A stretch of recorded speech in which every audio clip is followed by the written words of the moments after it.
Pet owners living on the Navajo Nation are outraged after a stray dog roundup wrangled up their dogs as well. Some say Navajo animal control workers are going too far.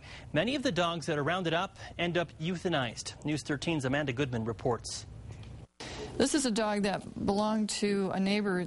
He said he put the food out in the morning, went back 10 minutes later, his dog was gone. Hundreds of dogs picked up in the last several months. It's happening on the Navajo Reservation, where 59 dogs were picked up this week alone near Dene College.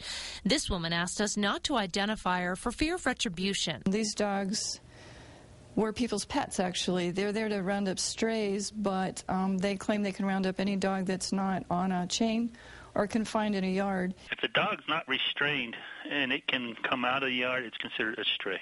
Navajo wildlife officials say they can pick them up. This animal rescuer says many of the dogs are taken to a shelter where the conditions are horrifying. She calls them hellish, with dogs standing in their own urine and feces. They were 5-6 adult dogs per pen, and these pens were maybe 4x4. They can barely stand in there, much less sit down or lay down. There was no evidence of food or water. The rescuer and her colleagues were able to get most of the dogs back to their owners or to other shelters. It was a race against time because unclaimed dogs are put down. She's typical puppy. Colonel Mustard was one of the puppies rescued from the shelter. She was brought to Animal Humane in Albuquerque.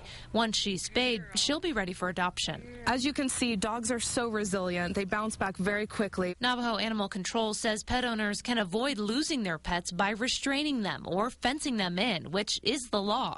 If they take care of their animals in that manner, we don't touch them. The only ones we pick up are the ones that are running at large. Amanda Goodman, KRQE News 13. 3 more dogs that were rescued will be taken to Animal Humane on Monday. Those 3, plus Colonel Mustard, should be available for adoption by the middle of next week.